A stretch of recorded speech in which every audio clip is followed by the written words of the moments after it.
This is the ReaderHouse Author Roundtable. How you doing? I'm Alice Stockton Rossini. You think it might be time to rein in big tech? So intertwined in our everyday lives, some would argue significant lines are being crossed, like our right to privacy. David R. Gilchrist believes it's time for the government to step in. He joins us now to talk about his book, Regulating Big Tech, the analysis of competition to remedy 19th century legal restraint for 21st century innovation. David, you are an economics and business law professor, and man, you have a long list of credentials. Well, the PhD, of course, stands for Doctor of Philosophy. My PhD degree is in economics. My LLM is Master of Laws in Global Antitrust Law and Economics. And the SJD is Doctor of Judicial Science. That would be like the equivalent of a PhD in law. The SJD is the highest degree in law that you can obtain. Okay. And my major field in that area was corporate and business. So clearly you've written before. Well, mostly articles in educational manuals, but regulating big tech is my first foray into the world of publishing, if you will. And Nancy's been very instrumental in encouraging me. I got the idea of this book when I was in graduate school, when I was working on my Master of Laws degree at George Mason University. And one of my professors encouraged me to pursue it and said, this is really a hot topic. So it sure is. I mean, it's just coincidental that this should come out now. Some people call it coincidental, but I call it providential. Yeah, so what I felt led in my spirit to do was the right thing at the right time. So I can't say that I have a crystal ball that I knew this was coming, but I just had a strong feeling that this is an avenue of thought and a process, a topic that I should pursue, and I did, and I'm glad I did. So what bothers you the most?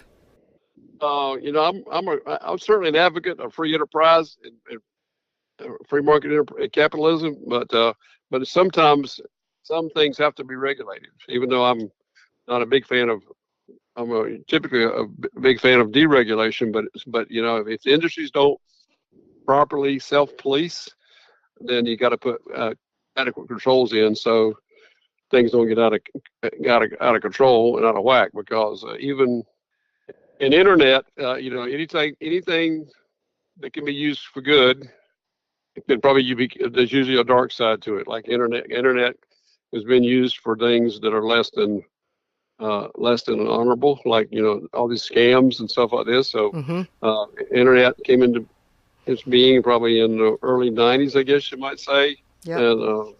And then telecommunication deregulation occurred in 1996, I think it was. But so the part that bothers me is this.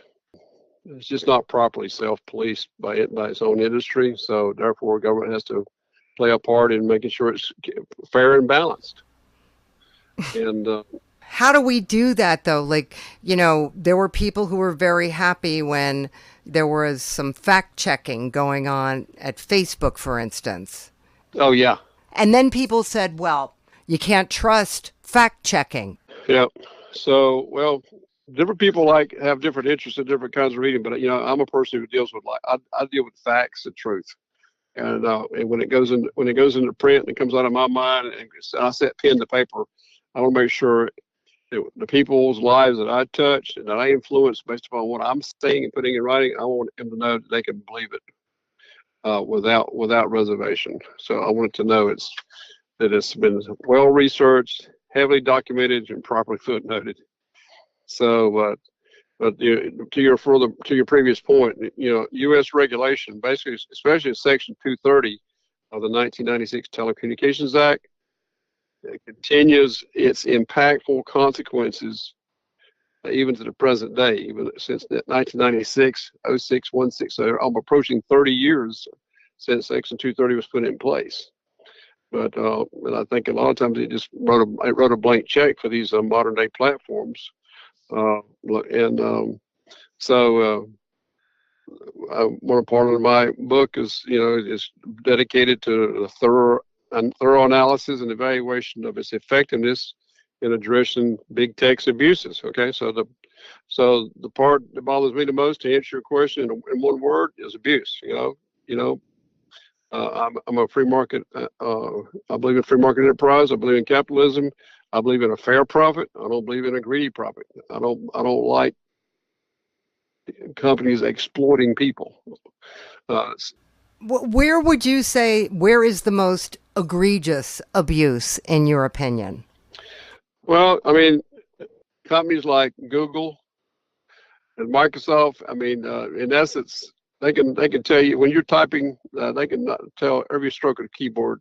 They have ability to look at every stroke that you make on a keyboard.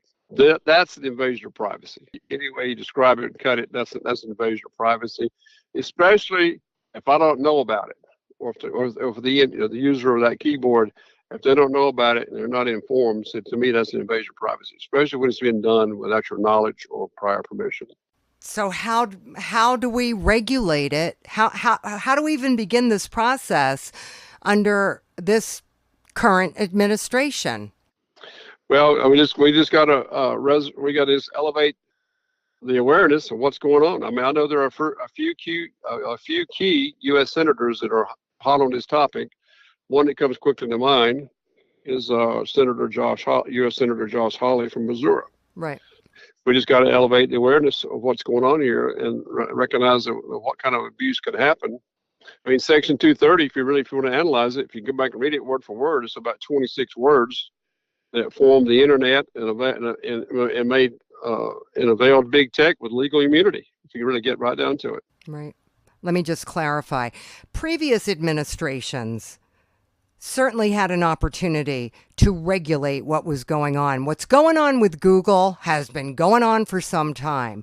But Google Yes. donates money to Democrats and Republicans. So I shouldn't have said under this administration, because everybody's guilty. They're all guilty of not stepping up because they're getting money. And That's exactly right. that's what's going to make it difficult. I mean, do you actually, have here's what we can do to regulate the internet, a step-by-step guide? They don't really need it. They know what they have to do. They have to come down on these people, and they're not going to. I don't know that they're going to. I don't know how much faith I have in that. Well, as I look at it, first of all, let me just say I am apolitical. I'm not registered with either party.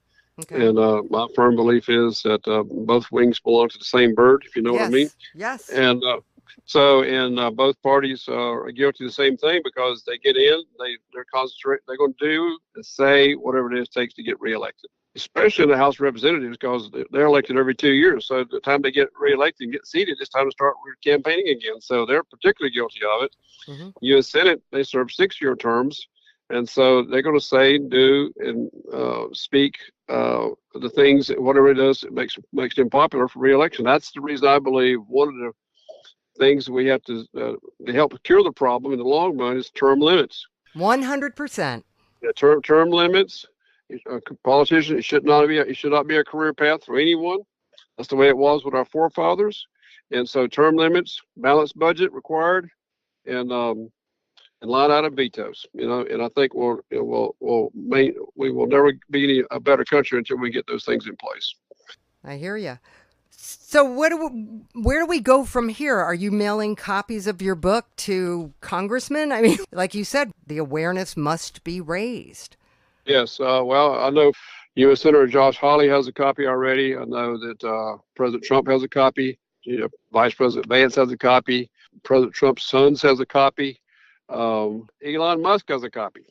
I bet you guys could have a great conversation, and I would like to be there if it ever happens. But what about the general public? Because it's only through pressure from the public that things actually do change. Absolutely. So basically, the first few hundred copies of the books I just gave away just to people of influence, and friends, relatives, neighbors, loved ones, college professors, law schools that teach antitrust law. They've gotten complimentary copies. The deans of the law schools throughout the country, they teach, especially there are several law schools that actually have a specialty in antitrust law, and so they've all gotten complimentary copies. I'm thinking about as a next step putting this book on audio, so that people can listen to it as well. Okay. You said you're a professor. Are you doing a book signing where you work? Yeah, I have certain key bookstores that we've identified around the country that we're trying to get there and get an audience with them for book signings, and also maybe a book tour, and also at my own university. Excellent. David R. Gilchrist, author of Regulating Big Tech. Thank you so much for talking to me today. My pleasure. Are you going to keep writing? The next book is likely to be on artificial intelligence, which I think is a natural follow-on topic in AI. We're thinking in terms of a title. The title will be something like what's really going on in AI or beyond AI or something along those lines. But it's the next step into the level of technology's advances with all the vast ramifications on humanity. Yeah, will AI rule the world? That's what I want to know. Yeah. So, yeah. I mean, just keep in mind, and I'll say this in closing. When you have if you look back at American economic history, or not just American, but world economic history, when it comes to economics, whenever you have massive breakthroughs and major paradigm shifts in society, it's usually as a result of a major shift in technology. And we're there with AI. Yeah. So watch for a major transformation. Because think about invention of telephone, telegraph, internet, and I remember email. Can you imagine the days when we didn't even have email? I know. Yeah. I know. And now we wonder how did we ever cope without it? Cell phones. Yeah. The first wireless telephone we had was actually in World War II, but it was such an expensive measure it could only be used by the government on the battlefields. Right, and it was also huge, wasn't it? The size of a suitcase. Yeah. Listen, in a wartime situation, I have previous military experience, but the three key things in the military on the battlefield, you got to have you got to be able to be mobile. Yeah, and you got to be mobile. It means you got to have communications, ability to shoot, move, and communicate. Yep. Okay, 3 words. You got to be able to shoot, move, and communicate. You shoot from airplanes in the air, shoot at soldiers from the ground, and the key element is the commanders have to be able to communicate with each other. And he did that with a radio telephone, and that was one person's job on the battlefield. He carried a backpack that weighed about 80 pounds. That was a wireless telephone. Wow. So the enemy would always try to shoot the telephone guy. If you take out the communications, you take out the 2 other critical elements of being able to shoot and move. Wow. You can't shoot or move unless you communicate. Shoot the telephone guy first. That was our job. And now everybody owns a telephone. I know, right? They sell billions of them. Yeah. And so, and I'm thankful. And part of my background in the corporate world before I went to graduate school was in telecommunications. It was then known as MCI Telecommunications. What's left over from MCI now is part of Verizon Wireless. Wow. But I always thought, well, if they could merge the technology of telephone, computer, and TV, it would be a major breakthrough. Yeah. And so every time you see major breakthroughs, it's usually because of some major advance in technology. Stand by, everybody.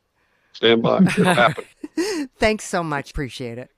Thank you, Alice. Have a great day. My great pleasure.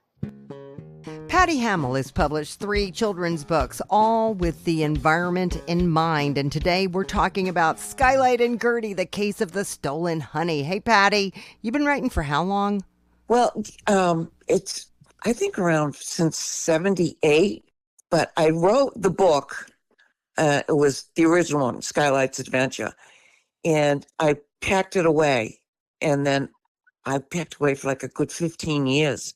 And then I was moving, and when I moved to Maine, I came across it, and I'm going, I've got to rewrite this and see if anything could be done with Skylight. And that's how it all began. I went straight to Page Publishing.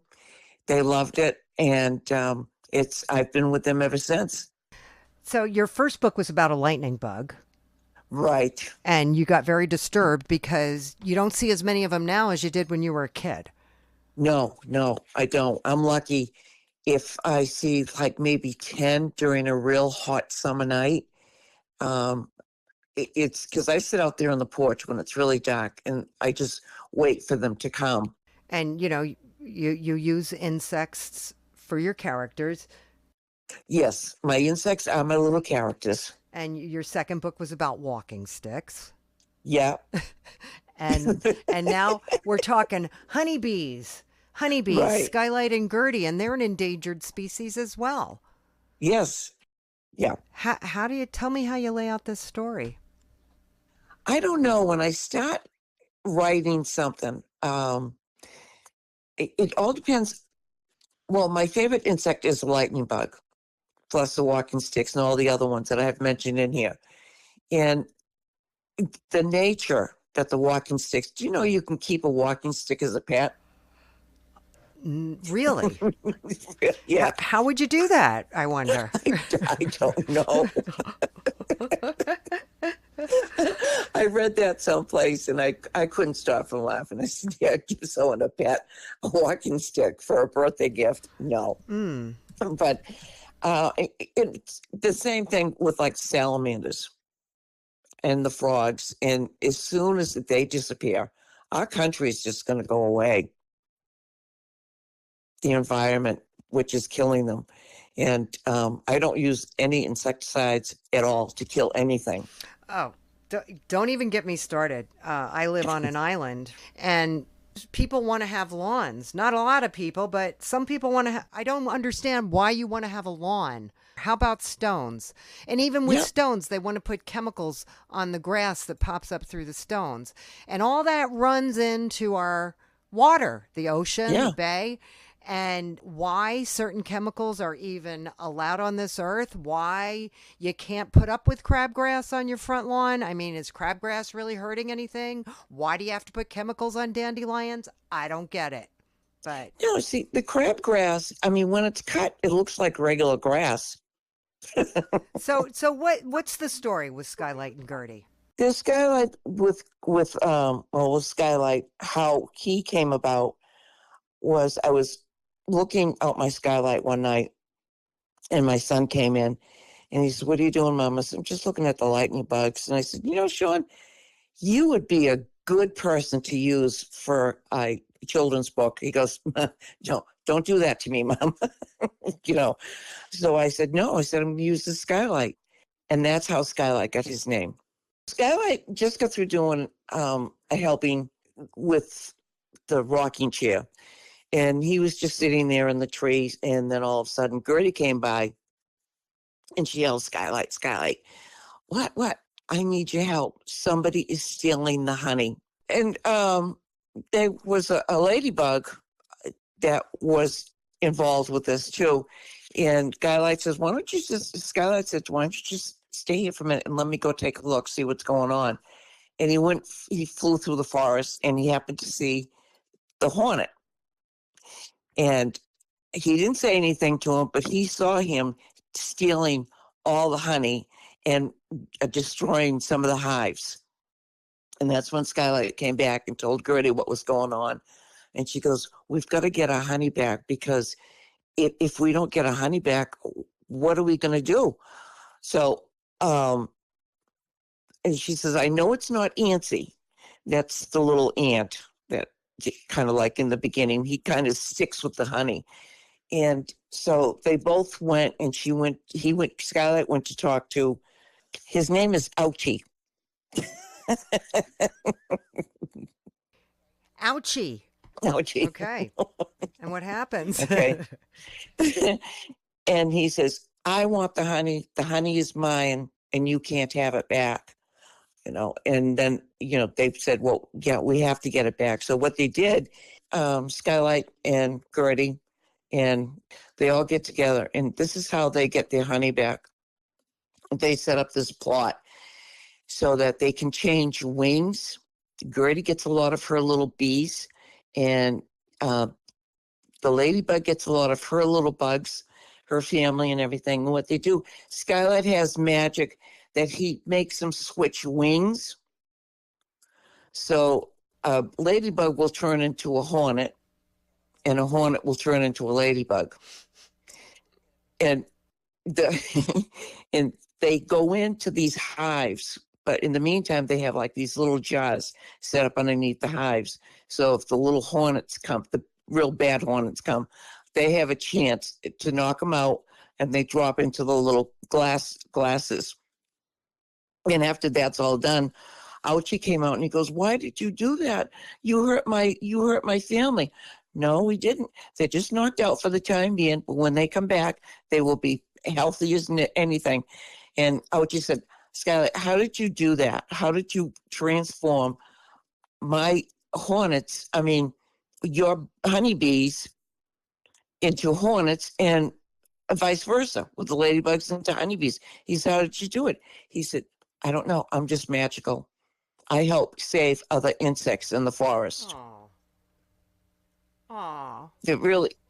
What a great way to teach kids about the environment. Is there a school near you where you can go in and or a library where they have where you can read to little kids and talk about the environment? Yeah, there is. And I did sign up for one. And actually, to be honest with you, I suffer from severe anxiety. That's my biggest problem. Okay. Okay. And that's why, because they've asked me to come and read, and they said, if you can't read it, we'll do it for you. And I said, okay, that's fine with me. Okay. So That's great. Now the other two books. they're out. The first one is Skylight's Adventure. Okay. The second one is Skylight and Bumpy's Rocking Chair. Okay. All right. And this one is Skylight and Gertie, The Case of the Stolen Honey. Stolen Honey. By Patty Hamill. Thanks so much. Oh, Alice, I thank you so much, and I appreciate it. After 9/11, Douglas Marley was laid off from his job as an aircraft mechanic, so he started to write. Once he got back to work, couldn't do much writing until he retired, and now he's published Desperate Measures. How you doing, R. Douglas? We have a skilled pilot, Mick, who finds himself delivering drugs for a cartel, and he's making a lot of money, but things go south when the deliveries change. Now, is any of this based in reality? So when I was in the Air Force, the prelude to this is somewhat based on a true event where we were working on the flight line, and I was working on my pilot's license, and we had this little conversation inside this step van about an offer to fly for the drug cartels. So I kind of took off from there if I had taken that route as to where it might have led to. And that's the beginning of the story. But instead of staying with the drug running idea, I wanted to do the human trafficking aspect of it. And so it kind of veered off from that. And so your pilot goes from being asked to deliver drugs to being asked to deliver girls for prostitution. That's right. Oh boy. Yeah. And that's where the pilot turns and runs into trouble with the cartel. If he doesn't make the delivery, the cartel will be after him forever, right? That's right. Yeah. And so the story is about him running from the cartel at first, and then gathering with a group of guys that he meets and fighting back and helping to rescue more girls from the trafficking industry. At first, he thought he would just he would turn them over to the authorities, but they'd already had a brush with the authorities and knew that there were corrupt ones among the authorities, and so they were going to turn him into a TV station, a news station there in Las Vegas, and there was problems with that as well. And so he just took him and hid him out for a little while with some people in southern Utah. The story doesn't really follow after he leaves them, though. He parts ways with them for a while, and until he gets with the group of guys that decide to fight back against the cartel and try to rescue more girls. And then he gets back with the oldest of the group of girls that he rescued, and she works with them in helping to get money. She does seminars and helps to fund their operations through her seminars.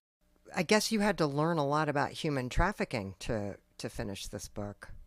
I kind of looked at what I could and filled in the gaps, actually, from my own imagination as to why things were going the way they were going, why they were getting away with trafficking. I might have overdone the corruption part of it, but that's just how I see what would make it so that judges are soft on crime and politicians are soft on crime. And that's more my conjecture, I guess, rather than information that is fact, because of how politicians and judges and police officers, not only the way that criminals get away with things, but also if I were a drug lord, that's what I would do, is to leverage officials through threats and coercion, and so I bring that out in the book pretty big. Does Mick live to tell more stories, or is this the beginning and the end for him? I think I'll carry him on into the next part of this if I decide to finish the story. I think there's some more story to be told, but probably only one book that would go on from this. It's what I kind of envisioned. I don't think the story is done, and I think there's plenty more to be told about it. And also, it has raised my awareness of the trafficking industry, and I've kind of looked at foundations that are actually getting in there and doing things like the Tim Tebow Foundation, which I have a lot of respect for him, because so many of these charitable organizations are there to kind of protect your money. Mm-hmm. And with him, I don't see that. I don't see overpaid executives, and Tim himself doesn't take anything, and so I think their heart is really into it, even at the top, and that really means a lot to me as I look at different charitable organizations, and I see them doing a lot, and I see they're getting good support and they're expanding, and I really want to emphasize that there are things that people can do, even if it's just donate to those that are fighting the good fight. How are you promoting your book? I purchased a promotion package. My wife passed away about a month ago, and that has freed me up, actually, because I was her caregiver for the last 10 years. And so I do have a lot more time on my hands now, okay, to actually pursue this. And my cousin is writing, and she's a professor, and I'm getting a lot of ideas from her. So great. Good. R. Douglas Marley, author of Desperate Measures. Thanks for talking to me today. You're welcome. It's been a pleasure. Some say it takes a village to build a great athlete, and for those who may not have access to things like private coaches or great programs in their schools, Timothy Time Edwards, an athlete, coach, and teacher, shares resources he's discovered in his book, Outfox Limitations, The Athlete's Cure for Mediocrity. Where does your story begin, Timothy? I ran track when I was in middle school. And then in high school, and then I went to Alabama State University and ran track there. I also did some coaching in Indianapolis at John Marshall High School. I was never the fastest person, and I was never the one that had the quickest speed. So with me to stay up with the competition, I needed to really learn all the techniques that was necessary to be successful. And then I also had to learn exactly how to run these races. I used to use VHS and record techniques, and I used to sit down and look at them for hours at a time to be able to figure out exactly what the athlete was doing in the professional athletes um, technique and form in every different event. And then I also started to apply it. And when I got to college, I had helped out a teammate become a great distance runner inside the SWAC program conference. And then I noticed that later on, the same techniques translated to sprinting events as well when I was coaching. So once I realized that these techniques that I develop, and I just have a different way of teaching it, that it translates to distance runners and sprinters. I wanted to pass that along, especially for my kids and for those athletes that cannot always have those type of resources out there. I'm reading your synopsis and you reference apps, a routine, programs that will revive the inner warrior without breaking the bank. You talk about nutrition, the answer to how far can I go? Yes, and because no one has a roadmap of what you're doing. So a lot of athletes out there will try something and give their best and give 100%, and they could be doing something completely wrong and realize they wasted a whole year, 2 years, their whole career doing things the wrong way. So knowing that it's a lot of apps that will give you a whole schedule. Like one is you are your own gym, and that's body weight exercises, and it gives you 40 weeks of, and where it can confuse the muscles and make sure that you develop and grow. And this is something that a lot of athletes can't have personal trainers, or a lot of schools do not have the resources to give that information. And this is something that you can do at home, and you'll have all of that technique and strategization and skills all in something that you didn't have to break the bank on. Also, they have Beachbody, which has a lot of different workouts that you can have when you just watch a video and you just practice at home. And these are professionals that will give all this information out there to you, to where you can always optimize everything that you do, and you'll always be on the right path. But a lot of athletes don't know these opportunities are available to them. You get into where a lot of schools, the athlete might have all the talent in the world, but didn't develop on the muscles. Didn't develop on running races because wasn't able to have the resources to get to certain events, and their schedules are much limited. So it just to even the playing field. So all those talented athletes out there that's in these situations will actually have a fighting chance versus ones that has all the private coaches out there, all the resources from the schools, um, no things to stop them or prevent them from being the best that they can be, because they have a whole team around them helping them, because it takes a whole village to create a great athlete. You can't just do it on your own without any guidance. So you can build your own team. You can build your own resources if you don't have them. Yes. And I did that over time, but by the time I can put everything together, of course, I aged out. It was too late for me. So hopefully someone that can get it very early can develop or know where to look or where to go next. And they can use the skills and have it all available to them year one, not year 14, like when I started putting things together. What do you mean? What happened? I'm just talking about gradually getting different techniques and stuff. So just getting different techniques in here, not knowing they just work for me, do they work for other people, not knowing this works here, let me try this failed. I'm injured. I injured myself a lot trying different things. I'm like, let me do this for a little bit. This might work out. This might work out.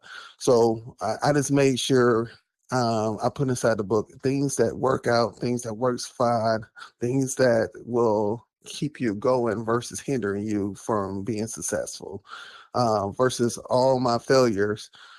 So you don't have to spend years trying to figure out if things work or not, because your time is limited as an athlete, everyone knows, to youth.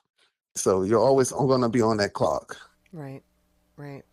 Well, I mean, having been a coach, are you able to take this book out? It sounds to me that you're trying to reach the athletes that don't have the resources of, somebody who's raised in a wealthy community and, they show talent as a kid and their parents are able to get them, private instruction and all that.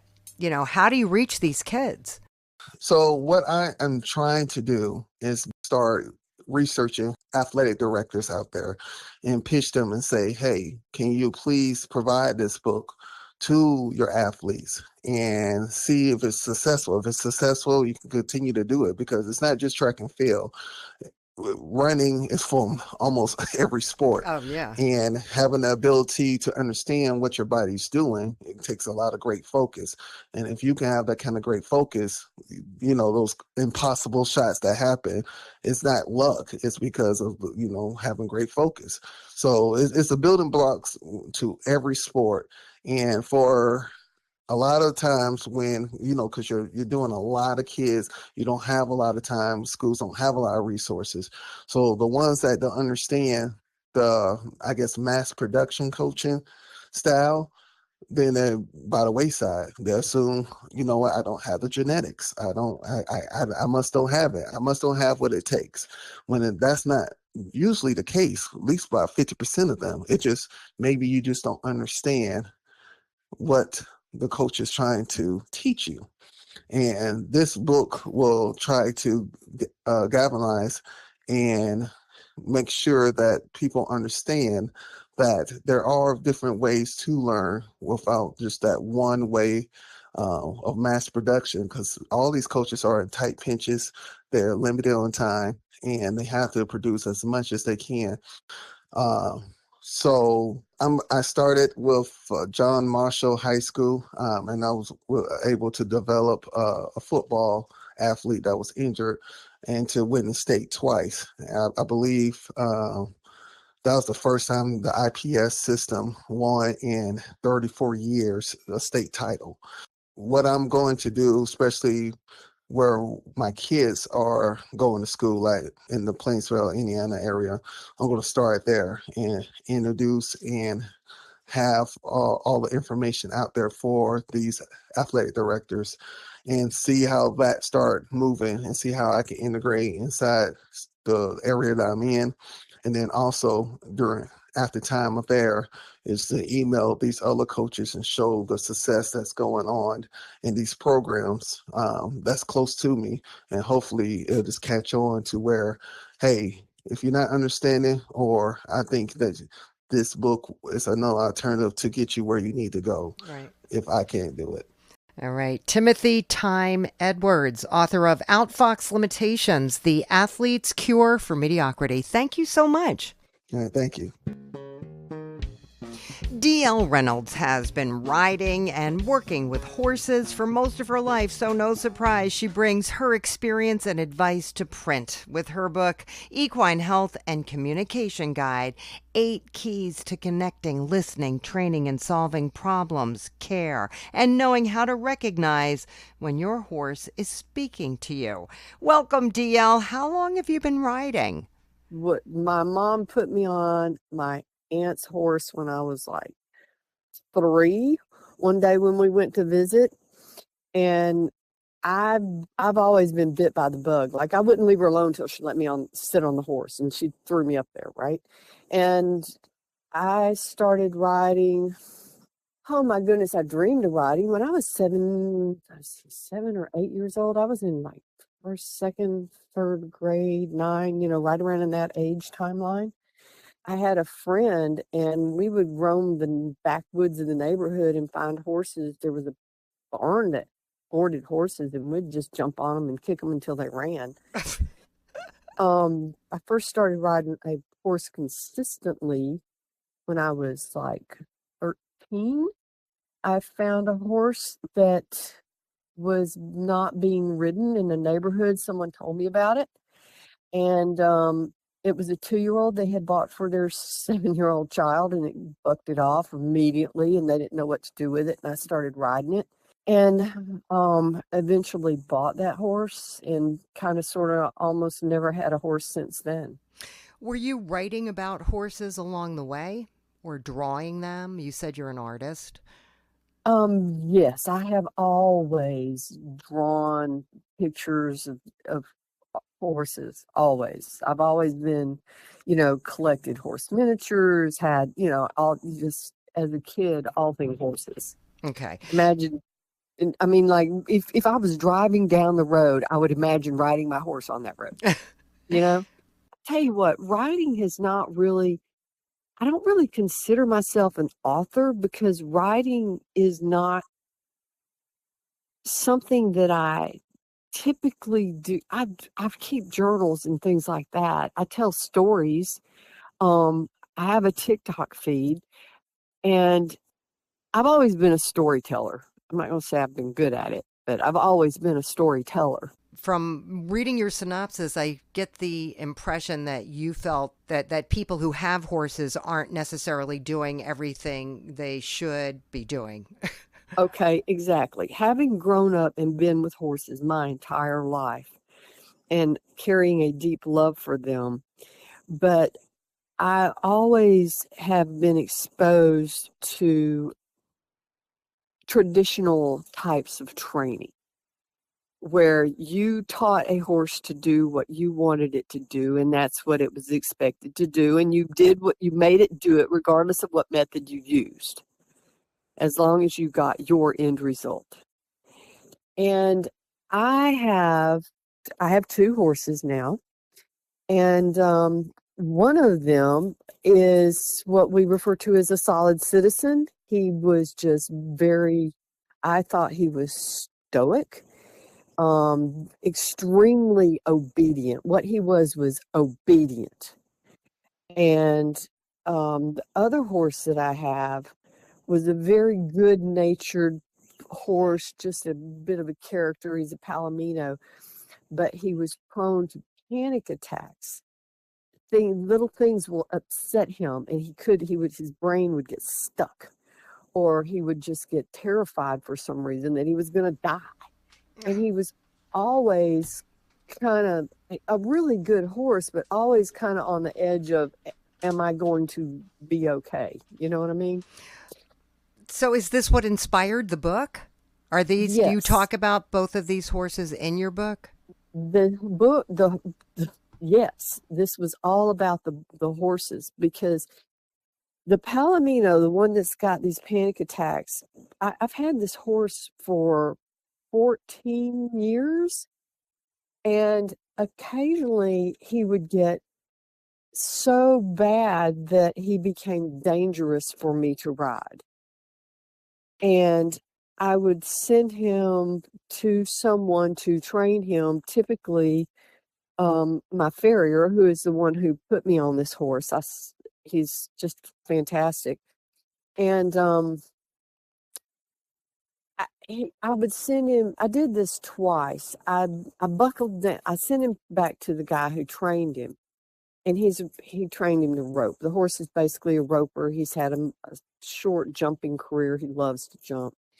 And I would send him back over to have him just work him and remind him what work really was, because all I was doing was just riding him, and kind of straighten his brain out via a traditional method. Okay, using a traditional mindset, make him work, wet saddle pads, that kind of thing, right?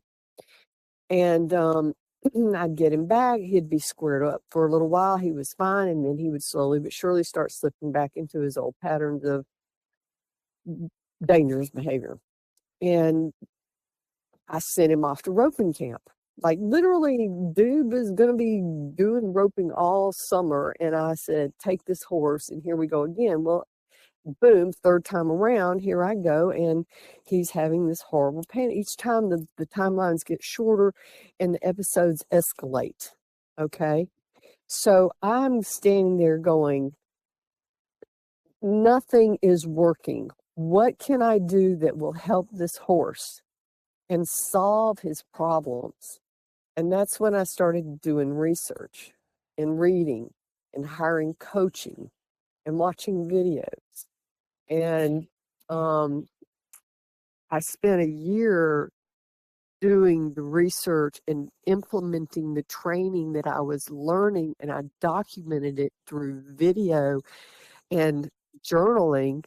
And then when I got done, I focused on my other horse who I thought was just obedient and realized that he was shut down, and managed to pull him out of being shut down, and have tons of video on him before and after, and the Palomino before and after that I could, I put together where you could see the results, right? And yeah, now that I had all this research and results, I wrote the book. Okay. I actually wrote 2 books. I haven't published the second one yet. All right. So in Equine Health and Communication Guide, you talk about your nonverbal cues your horse is using to communicate with you, the powerful messages that they're sending you through their ears, eyes, head, muzzle, and tail. I'm reading your synopsis. Respecting your horse's boundaries. So this is basically, a step-by-step guide. Exactly. And you back it up with, you said you have a pretty strong TikTok presence. So do you tell people to check you out on TikTok in conjunction with the book? If you're having a problem with your horse, you might be able to find a way to deal with it. Yes. Tips on horse safety, nutrition, toxins to avoid, laying out in your book what a veterinarian would do. And a lot of it came from veterinarians, a lot of the research that, some of the extra things that I put in there about nutrition and stuff like that came from my veterinarian is a veterinary nutritionalist. Right. And so, I got a lot of this information from a lot of good, reliable sources and summed it all together with my actions and thoughts on it. Is that how are you promoting the book through TikTok? I did. I used to. The book's been out for several years, actually, and I promoted it very, very much on TikTok, and still do. I can start re-promoting it on TikTok more actively than I have been in a while, and that's why I hired Fulton Books. And I have I'm over 30,000 followers on TikTok, so. Okay, so you originally self-published this book. I did. I did a lot of things to promote this book. I spent a couple of years just doing things. I even hired somebody else to show me how to. Well, the people that I hired to walk me through the publishing process, and they do marketing as well. And I followed their suggestions, and I was not successful. That's when I decided I needed professionals. I hope you have better luck.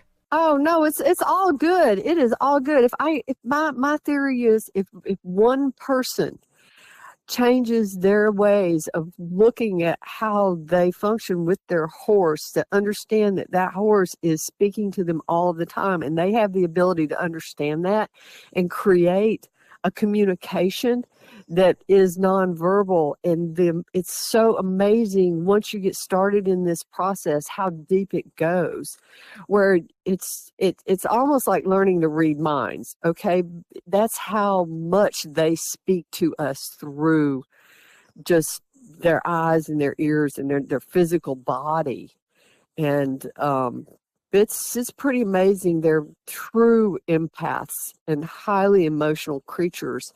And we shut all of that down by refusing to acknowledge it. And they give up trying to speak to us. And that's what shutdown is. when they just quit trying. Every single time I can save a horse and get him in a better position or open someone's mind, it's perfect. I mean, I can fix the horse. I can't fix the person. All right, D.L. Reynolds, author of Equine Health and Communication Guide. Thanks so much for talking with me today. You're welcome. A ballroom dancer and writer in Las Vegas, Rachel Ranstrom started writing about 10 years ago when she was 15, and now she has published her first book. It's entitled Reality Check. Any particular reason you decided to publish this book now? What made me decide to start publishing is that I love to write stories about important issues, and I feel like these issues should be talked about with these issues should be talked about with the younger demographic. So reality check. Two twins, Rebecca and Peyton, decide to leave New York for Hollywood, and they're thrown into a world of scandals, love triangles, Hollywood drama. What's going on here? The inspiration was just to give the readers a glimpse into the lives of the rich and famous, and to kind of give a reality, kind of give a back, like a behind the scenes of what goes on in other people's lives, rather than and peel back the curtain on what goes on in their lives as well. Do you know anything about that world? I do. Well, I mean, I do skim a lot of the stuff online that are like reality shows and things like that. Okay, so tell me about your book. What's it about? It's basic. Well, to give basic the rundown, it's about two twins who move from New York to LA, and they end up getting on a reality show that it's kind of like an imitation of The Bachelor, but for teenagers.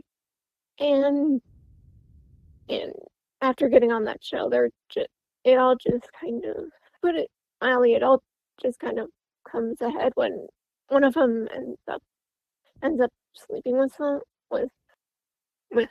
best friend's ex, and it all just comes to a head from there. So How old are they?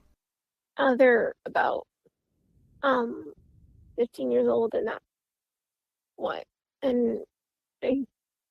why they're on a channel. Sorry. And what happens? Basically, after a whole sleeping with, well, basically it's like akin to, it's like akin to The Bachelor a little bit, but not really. See, the reality show that they're on, it basically is like you get to date a teen heartthrob. You get to go on a date with a teen heartthrob who's also a teenager.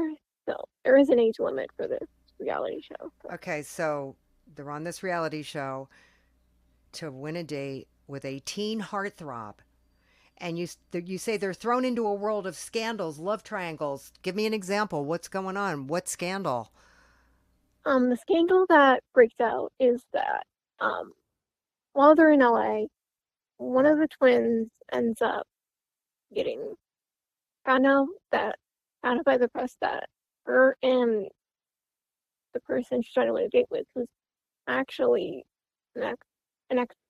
Well, not technically an ex. It's a friend who had revealed that he had feelings for her in the past. The press ends up finding out that they hooked up, and now everybody knows that they're together, and that's the scandal. So the teen heartthrob was actually somebody she knew? Yeah. And the press finds out that they had a thing going on. Mm-hmm. How is that a scandal? Is that really a scandal these days? I mean... Well, it is when you already have someone that you're in a romantic relationship with at the time. Well, which one of the twins was. So one of the twins is already in a romantic relationship? Mm-hmm. And we have a love triangle. Yes, well, it's hinted that there's a love triangle. So between the heartthrob, Beck, and this new guy and, and this new guy that he met. So, yeah, that's the love triangle that's hinted at. Rebecca was in a relationship until she finds out that her boyfriend had cheated on her, and heartbroken, she was in a relationship until she found out her boyfriend had cheated on her with her best friend. So that's another relationship altogether. Mm-hmm. And we've got the world of Hollywood drama outside of a film set. Mm-hmm. Basically, at the end, the twins get into a fight over Rebecca's not really there to support her twin, when in reality Beck has supported Peyton through everything, but it's not really coming across in Peyton's eyes, and that's basically some of the drama. So what's the takeaway? The takeaway with this book is people don't always have like the glamorous lifestyle that everybody sees. There's always a curtain that feels what's really going on. Nothing is what it appears to be. Yeah, that's correct. What do you want to see happen with this book?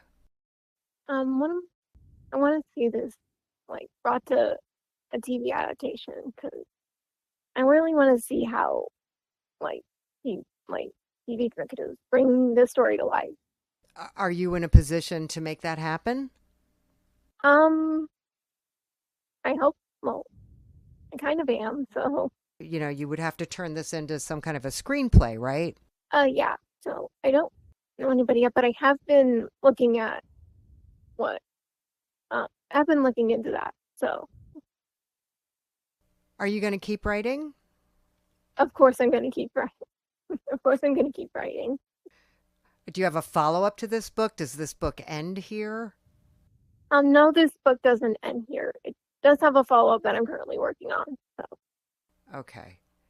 All right. Rachel Ranstrom, author of Reality Check. Thanks for talking to me. You're welcome. We hope you enjoyed this edition of the ReaderHouse Author Roundtable, where authors from all walks of life come together to discuss the trials, tribulations, and triumphs of publishing their books. I'm Alice Stockton Rossini. We hope to see you back here every Saturday night at 8 o'clock, or listen to our podcast anytime on Spotify, Apple Podcasts, Stitcher, TuneIn, and PodServe, just to name a few. The Author Roundtable is sponsored by ReaderHouse Online Bookstore, where independent new authors come first.